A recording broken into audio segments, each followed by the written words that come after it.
Let me ask you something. Have you ever received a piece of mail about Medicare? Maybe a brochure, a plan comparison guide, something that looked important and set it aside because you weren't quite sure what to do with it? Or opened it, read the first paragraph, and thought, I have absolutely no idea what any of this means. If that's you, you are in very good company. Medicare is genuinely one of the most confusing government programs most Americans ever have to navigate. It has 4 separate parts, labeled A, B, C, and D, plus something called Medigap, plus annual enrollment windows, plus income-based surcharges, plus penalties that can follow you for life if you miss the wrong deadline. And yet, almost nobody explains it in plain language before you actually need it. Welcome to your next chapter. Today we're going to change that. By the end of this video, you are going to understand exactly what each part of Medicare covers, what it costs in 2026, what the most common and costly mistakes are, and the 5 specific steps you need to take to make sure you're set up correctly. No jargon, no overwhelm, just a clear, honest picture of how this works, so that when your Medicare moment comes, you're ready for it. Medicare is the federal health insurance program for Americans 65 and older. And for some people with disabilities under 65, over 67 million Americans are currently enrolled, making it one of the largest insurance programs in the world. Here's why getting this right is so important. Healthcare is one of the largest expenses most people face in retirement. And unlike most expenses, it's not optional and it's not entirely predictable. The average retired couple is estimated to need over $300,000 to cover out-of-pocket healthcare costs throughout retirement, even with Medicare coverage. That's not a scare tactic. That's the math of living longer with more healthcare needs than previous generations. Medicare doesn't cover everything, and what it doesn't cover is where people get into financial trouble: dental care, vision, hearing aids, long-term care, routine eye exams. These are gaps that catch people completely off guard if they haven't planned for them. And then there are the penalties. Medicare has late enrollment penalties that are permanent, meaning a mistake you make at 65 could cost you extra money every single month for the rest of your life. We're going to cover those in detail so you can avoid every single one. But first, let's break down the parts. Starting from the beginning, let's start with why this program exists and why it matters so much to get right. Part A is hospital insurance. Think of it as the part that covers you when you're admitted as an inpatient. When you actually check into a hospital, go to a skilled nursing facility for rehabilitation, receive hospice care, or need certain home health services. The good news about Part A, for most people, specifically anyone who worked at least 10 years and paid Medicare taxes during that time, Part A is completely free. No monthly premium. This is one of the genuine wins of the Medicare system, and most people qualify without even thinking about it. What Part A actually costs when you use it: free premium doesn't mean free coverage. When you actually need a hospital stay, Part A comes with a deductible of $1,736 per benefit period in 2026. That's not an annual deductible. It's per hospital stay, which can reset if you're readmitted after 60 days. That distinction matters a great deal for people with serious health conditions. For longer hospital stays, there's also co-insurance. Days 1 through 60 of a hospital stay are covered after the deductible. Days 61 through 90 cost you $434 per day in 2026 out of pocket. Beyond 90 days, costs rise significantly. This is where people without supplemental coverage can find themselves in genuine financial difficulty, which is exactly why Medigap and Medicare Advantage exist. We'll come to both of those shortly. What Part A does not cover. Part A does not cover long-term custodial care, meaning if you need help with daily living activities in a nursing home over an extended period, that is not a Part A benefit. It covers skilled medical care for a limited time. The distinction is important and frequently misunderstood. Part B is your medical insurance, the part that covers the everyday health care most of us use most often. Doctor visits, outpatient care, preventive screenings, lab tests, durable medical equipment like wheelchairs and walkers, mental health services, and most of the care you receive outside of a hospital. What Part B costs in 2026. Unlike Part A, Part B comes with a monthly premium. In 2026, the standard premium is $202.90 per month, up from $185 in 2025. That's an increase of nearly $18 a month, which adds up to over $200 more per year. If you're on a fixed income, that kind of annual increase is worth planning for in your retirement budget. There's also an annual deductible, $283 in 2026, and after the deductible, you typically pay 20% of the Medicare-approved cost for most services. That 20% coinsurance has no cap under Original Medicare, which is an important detail we'll come back to when we talk about Medigap. The IRMAS surcharge, a hidden cost high earners miss. Here's something that catches a lot of people off guard, especially those who had higher incomes during their final working years. If your income exceeds certain thresholds, Medicare charges you more for Part B and Part D. This surcharge is called IRMAA, which stands for Income-Related Monthly Adjustment Amount. In 2026, those thresholds start at $109,000 per year for individuals and $218,000 for couples filing jointly. Here's the detail most people miss. Medicare calculates your IRMAA surcharge based on your tax return from 2 years prior. So your 2026 Medicare premium is based on your 2024 income. If you had a high-income year in 2024, a property sale, a large 401k withdrawal, an unusually large bonus, your 2026 Medicare premium could be significantly higher than you expected. At the highest income tier, Part B alone can cost up to $689.90 per month in 2026. That's a number worth knowing before it arrives on your statement. The good news, if your income has since dropped because you've retired, you can appeal the IRMAA surcharge. The process is called an IRMAA appeal, and it's handled through the Social Security Administration. Many appeals are approved, particularly for people whose income dropped due to retirement. This is the most important decision most Medicare enrollees will make, and it's one that millions of people make without fully understanding what they're choosing between. When you enroll in Medicare, you have two fundamental paths. The first is Original Medicare, Parts A and B together, administered directly by the federal government, which covers the services we just described. The second is Medicare Advantage, also called Part C, which is a way of getting your Medicare benefits through a private insurance company instead of directly through the government.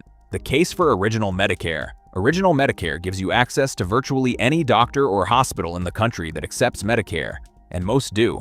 There are no network restrictions. You see who you want, when you want, without needing a referral or prior authorization for most services. For people who travel frequently, have complex health needs, or want to keep their longtime doctors, this flexibility is genuinely valuable. The trade-off is that Original Medicare alone has no out-of-pocket maximum. That 20% coinsurance on Part B services has no ceiling. A serious illness could generate very large bills. This is why most people on Original Medicare pair it with a Medigap supplemental policy, which we'll cover in a moment. The case for Medicare Advantage. Medicare Advantage plans are required to cover everything Original Medicare covers, and most include extra benefits that Original Medicare does not, such as dental, vision, hearing, and prescription drug coverage. Many plans have monthly premiums that are lower than the cost of Original Medicare plus a Medigap policy. The trade-off is that Medicare Advantage plans use networks, like an HMO or PPO. Your care may require referrals, prior authorizations, and staying within a defined group of providers. If you travel extensively or live in a rural area with limited network options, these restrictions can become a real inconvenience or even a barrier to care. There is no single right answer between these two paths. The right choice depends on your health, your doctors, where you live, how often you travel, and your financial situation. What matters is that you understand the difference before you choose. Because switching from Medicare Advantage back to Original Medicare later can be complicated, and your access to Medigap coverage may be limited if you wait. If you choose Original Medicare, there's one more piece you need to understand. Medigap, also called Medicare Supplement Insurance. Medigap is private insurance that works alongside Original Medicare to cover many of the costs that Medicare leaves behind: the deductibles, the 20% coinsurance, and in some plans, even care received outside the United States. It is not the same as Medicare Advantage. Medigap supplements Original Medicare. Medicare Advantage replaces it. That distinction trips people up constantly. Medigap plans are standardized by the federal government, meaning Plan G from one company covers exactly the same things as Plan G from another company. The only difference between companies is the premium they charge, which can vary significantly for identical coverage. Shopping multiple companies for Medigap is genuinely worthwhile. The enrollment window you cannot afford to miss here is the single most important piece of Medigap advice in this entire video, and it is something most people never hear until it's too late. When you first enroll in Part B at 65, you have a 6-month Medigap open enrollment period. During those 6 months, insurance companies cannot deny you coverage or charge you more due to pre-existing health conditions. You can get any Medigap plan available in your state, regardless of your health history. After that window closes, insurers can medically underwrite you, meaning they can charge you more or even deny you coverage based on your health. If you develop a significant health condition after 65 and then try to get Medigap, you may find it extremely difficult or very expensive. The time to enroll is when you first become eligible, not when you first think you need it. Part D is Medicare's prescription drug coverage. It's offered through private insurance companies, either as a standalone plan that pairs with original Medicare or bundled into a Medicare Advantage plan. How Part D works in 2026. Part D went through a significant redesign in 2025 that simplified the structure considerably. The old donut hole coverage gap, a phase where your drug costs would suddenly spike, was eliminated. In 2026, the structure works in 3 phases. First, the deductible phase. You pay 100% of your drug costs until you meet your plan's annual deductible, which is projected at around $615 in 2026 for most plans. Second, the initial coverage phase. Once you've met the deductible, you and your plan share costs, typically through copays or coinsurance. Third, the catastrophic phase. Once your total out-of-pocket drug spending reaches $2,100 in 2026, you pay nothing for covered drugs for the rest of that calendar year. That cap is genuinely new and genuinely helpful for people with high prescription costs. The most important thing to do. When choosing a Part D plan, every Part D plan has something called a formulary, a list of the specific drugs it covers and at what cost tier. Before you enroll in any Part D plan, check whether your current medications are on that plan's formulary and at what tier. A drug covered at Tier 1 by one plan might be at Tier 3 or 4 at another, and that difference in tiers can mean hundreds of dollars a year in out-of-pocket costs. This one step takes about 15 minutes on Medicare.gov's Plan Finder tool and can save you significant money. This section may be the most important one in the entire video, because Medicare's late enrollment penalties are permanent, and they catch people off guard constantly. The Part B late enrollment penalty. If you don't sign up for Part B when you first become eligible and you don't have qualifying coverage through an employer, Medicare charges you a 10% penalty on your Part B premium for every 12-month period you were eligible but didn't enroll. And this penalty is permanent. It stays with you for life. So if you waited 2 years past your eligibility to enroll in Part B, your premium would be 20% higher than the standard rate forever.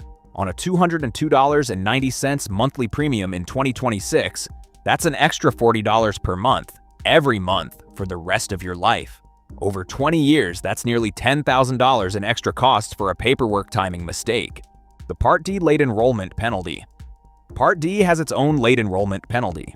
If you go without creditable prescription drug coverage for 63 or more consecutive days after your initial enrollment period, you'll pay roughly $3 extra per month on your Part D premium for every 12 months you went without coverage, permanently. A lot of healthy people skip Part D because they're not taking any medications and don't want to pay for coverage they don't think they need. That's completely understandable.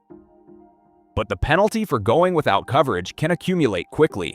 The simplest solution if you're not taking any prescriptions, enroll in the least expensive Part D plan available in your area. Many plans cost under $10 per month and protect you from the penalty entirely. The important exception, employer coverage. Here is critical information for anyone who is still working past 65 or who is covered under a spouse's employer plan. If you have creditable coverage through an active employer group health plan, you can delay enrolling in Medicare Part B and Part D without penalty.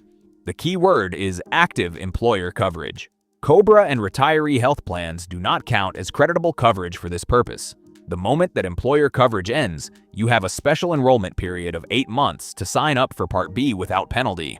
Missing that 8-month window means the penalties apply. All right, let's bring everything together with 5 concrete steps you can take right now, whether Medicare is 5 years away or 5 months away.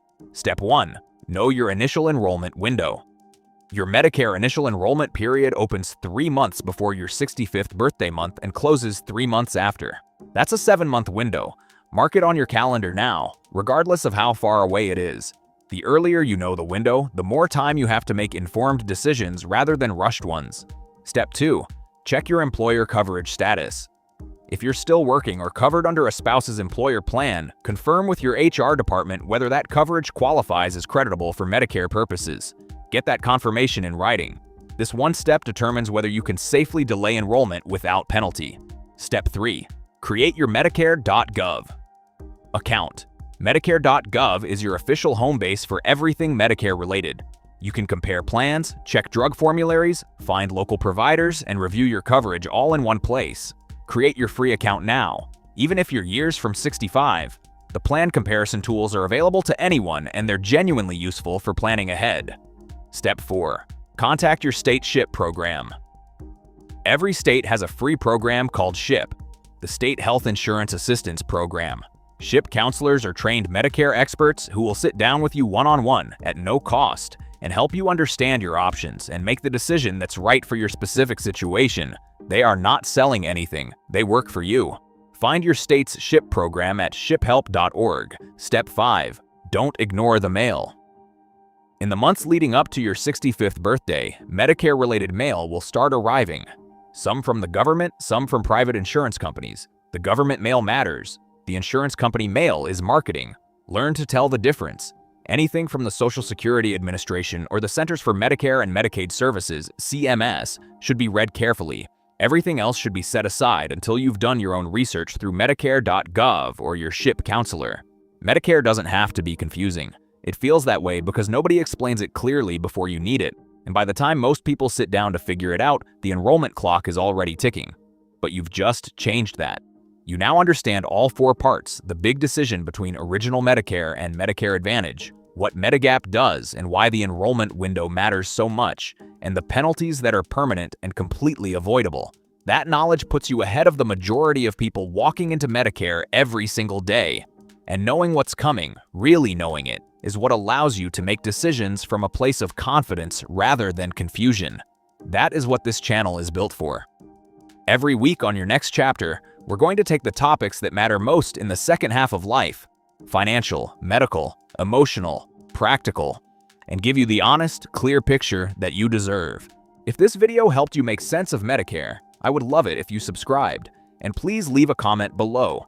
Tell me where you are in your Medicare journey. Are you years away and just starting to learn? Getting close to 65 and feeling the pressure? Already enrolled and wishing you'd known some of this sooner? Every comment helps shape what we talk about next. And your question might just become our next video. Thank you so much for being here. I'll see you in the next chapter.